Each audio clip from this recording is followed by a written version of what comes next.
ಹಿರಿಯ ಹಾಸ್ಯ ನಟ ರಾಜು ತಾಳಿಕೋಟಿ ಈಗಾಗಲೇ ನಮ್ಮನ್ನೆಲ್ಲ ಅಗಲಿದ ಹಿನ್ನೆಲೆಯಲ್ಲಿ ಸಾಕಷ್ಟು ರೀತಿಯಲ್ಲಿ ಅವರ ಅಭಿಮಾನಿಗಳಲ್ಲಿ ಶೋಕದ ವಾತಾವರಣ ನಿರ್ಮಾಣವಾಗಿರುತ್ತದೆ. ಜೊತೆಗೆ ನಾನೀಗ ಸದ್ಯ ಅವರ ಬಿಡುವಿನ ಸಮಯದಲ್ಲಿ ತೋಟದಲ್ಲಿ ಏನು ಕೆಲಸ ಮಾಡ್ತಾ ಇದ್ರು, ಆ ಒಂದು ತೋಟದಲ್ಲಿ ಸುಮಾರು ನೀವು ದೃಶ್ಯದಲ್ಲಿ ಗಮನಿಸಬಹುದು, ಇದು ಚಿಕ್ಕ ಸಿಂದಗಿ ಗ್ರಾಮದಲ್ಲಿರ್ತಕ್ಕಂಥ ಒಂದು ತೋಟ. ಸುಮಾರು 24 ಎಕರೆ ಜಮೀನಲ್ಲಿ ಅವರು ವಿವಿಧ ಬೆಳೆಗಳು ಅಂದ್ರೆ ಲಿಂಬೆ ಆಗಿರ್ಬೋದು, ದ್ರಾಕ್ಷಿ ಆಗಿರ್ಬೋದು, ಜೊತೆಗೆ ವಿವಿಧ ವಾಣಿಜ್ಯ ಬೆಳೆಗಳನ್ನು ಸಹ ಬೆಳೆದಿದ್ರು. ಜೊತೆಗೆ ದ್ರಾಕ್ಷಿಗೆ ಏನು ಮೊನಕ ಮಾಡಲು ಕೂಡ ಒಂದು ಯೂನಿಟ್ ಅನ್ನು ಕೂಡ ಹಾಕಿರುವಂತದ್ದು. ಅಂದ್ರೆ ನೀವು ದೃಶ್ಯದಲ್ಲಿ ಗಮನಿಸಿರುವಂತದ್ದು, ಇದು ಲಿಂಬೆ ತೋಟವನ್ನ ಮಾಡಿದ್ರು. ತಮ್ಮ ಬಿಡುವಿನ ಸಮಯದಲ್ಲಿ ಅವರು ಇಲ್ಲಿ ಬಂದು ತೋಟದಲ್ಲಿ ಕೆಲಸ ಮಾಡ್ತಾ ಇದ್ರು. ಜೊತೆಗೆ ಕೋವಿಡ್ ಸಮಯದಲ್ಲೂ ಕೂಡ ಅವರು ತಮ್ಮನ್ನು ತಾವು ಕೃಷಿಯಲ್ಲಿ ತೊಡಗಿಸಿಕೊಂಡಿದ್ದು ಸಾಕಷ್ಟು ರೀತಿಯಲ್ಲಿ ಗೊತ್ತಿರುವಂತಹ ಸಂಗತಿ. ಅಂದ್ರೆ ಜೊತೆಗೆ ಈ ಒಂದು ತೋಟದಲ್ಲಿ ಅವರು ಯಾವ ರೀತಿ ಇರ್ತಿದ್ರು, ಜೊತೆಗೆ ಅವರ ಒಂದು ಕೃಷಿ ಕಾಯಕ ಯಾವ ರೀತಿ ನಡೀತಿತ್ತು ಮತ್ತು ಅವರು ಕೃಷಿ ಕಡೆ ಯಾಕೆ ವಾಲಿದ್ರು ಅನ್ನುವಂಥದ್ದನ್ನ ನಮ್ಮ ಜೊತೆಗೆ ಮಾತನಾಡಲಿಕ್ಕೆ ಅವರ ಸಂಬಂಧಿಕರಾಗಿರ್ತಕ್ಕಂಥರಿದ್ದಾರೆ. ಸರ್, ಈಗ ನೀವು ಅವ್ರನ್ನ ಇಲ್ಲಿ ಕೃಷಿ ತೊಡಗಿಸ್ಕೊಂಡಿದ್ರಲ್ಲ, ಯಾವ ರೀತಿಯಲ್ಲಿ ಕೃಷಿಯನ್ನ ಮಾಡ್ತಿದ್ರು ಏನಂತ?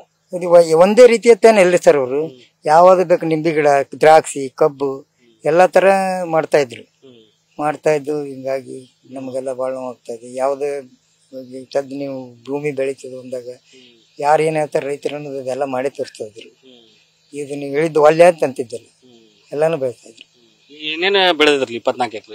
24 ಎಕರೆ ಕಬ್ಬು ಇರ್ತಿತ್ರಿ, 1 5 ಎಕರೆ ಕಬ್ಬು, ದ್ರಾಕ್ಷಿ 1 5 ಎಕರೆ, ನಿಂಬೆ ಗಿಡ ಇವೆಲ್ಲ ಇದ್ರಿ. ಸಣ್ಣ ಪುಟ್ಟ ಕೆಲವೊಂದು ತರಕಾರಿಗಳನ್ನು ಬೆಳಿತಾ ಇದ್ವಿ.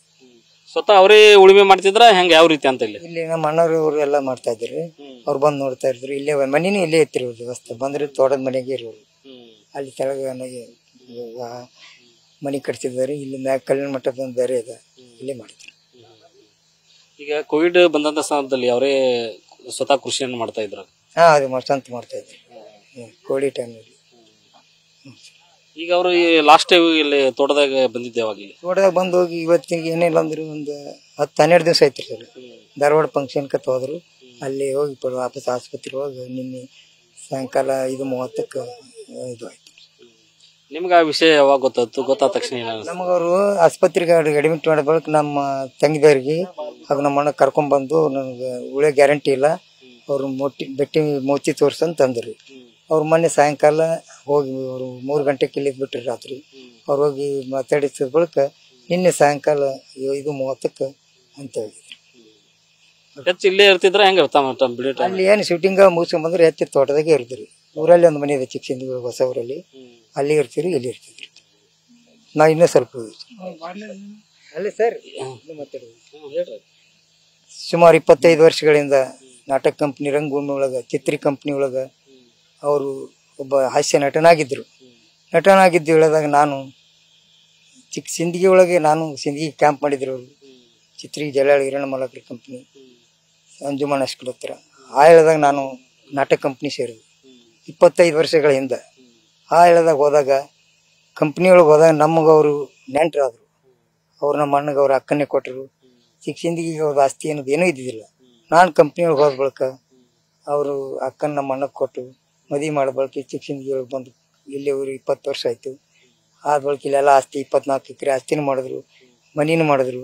ಎಲ್ಲ ನಮ್ಮ ಆಹಾರ ಭಾರಗಳನ್ನು ಎಲ್ಲ ಹಿಡಿತಾ ಇದ್ರು. ಎಲ್ಲರಿಗೂ ಬೇಕಾಗಿ ಅಂತ ವ್ಯಕ್ತಿ. ಇವತ್ತು ಅವ್ರು ಕಳ್ಕೊಂಡು ನಾವು ಭಾಳ ದುಃಖದಲ್ಲಿ ನಡೀತಾ ಇದ್ವಿ. ನಾನು ನಾಟಕ ಕಂಪ್ನಿ ಒಳಗೆ ಅಲೌನ್ಸ್ ಮಾಡ್ತಾ ಇದ್ದೆ, ಅವರೇ ಕಾರಣ. ಹೋದ ಹೇಳಿದಾಗ ನಮ್ದು ಅವ್ರ ಸಂಬಂಧಕ್ಕೆ ಐತೀವಿ, ನಾವು ಮುಸ್ಲಿಮ್ಸ್, ಅವರು ಮುಸ್ಲಿಮ್ಸ್. ಹಿಂಗಾಗಿ ನೆಂಟರಾಗಿ ಈ ಊರಿಗೆ ಚಿಕ್ಕ ಸಿಂದಗಿಯೊಳಗೆ ಕಾಲು ಕಳೀತಾ ಇದ್ರು. ಇದಿಷ್ಟು ಏನಂತಂದ್ರೆ ಅವರ ರಾಜು ತಾಳಿಕೋಟಿ ಅವರು ಏನಂತಂದ್ರೆ ಅವರು ಕೃಷಿಯಲ್ಲಿ ತಮ್ಮನ್ನು ತಾವು ತೊಡಗಿಸಿಕೊಂಡಿದ್ರು ಅನ್ನುವಂತ ಮಾತುಗಳನ್ನ ಅವರ ಸಂಬಂಧಿಕರು, ಜೊತೆಗೆ ತಮ್ಮ ಬಿಡುವಿನ ಸಮಯದಲ್ಲಿ ಕೂಡ ಅವರು ಇಲ್ಲಿ ಕೃಷಿಯನ್ನ ತೊಡಗುತ್ತಾ ಇದ್ರು. ಜೊತೆ ಕೋವಿಡ್ ಸಮಯದಲ್ಲೂ ಸಹ ಅವರು ಇಲ್ಲೇ ಕಾಲನ್ನು ಕಳೆದಿದ್ದಾರೆ ಅನ್ನುವಂತ ಮಾತುಗಳನ್ನ ಹೇಳ್ತಾ ಇದ್ದಾರೆ. ಕ್ಯಾಮರಾ ಪರ್ಸನ್ ಪಾಂಡುರಂಗ್ ಜೊತೆಗೆ ರಾಚಪ್ಪ ಬಂದಿದ್ದೀನಿ, news first Kannada, Vijayapura. News first, ನಿರ್ಭೀತಿಯಿಂದ ನಿಮ್ಮ ಪರವಾಗಿ.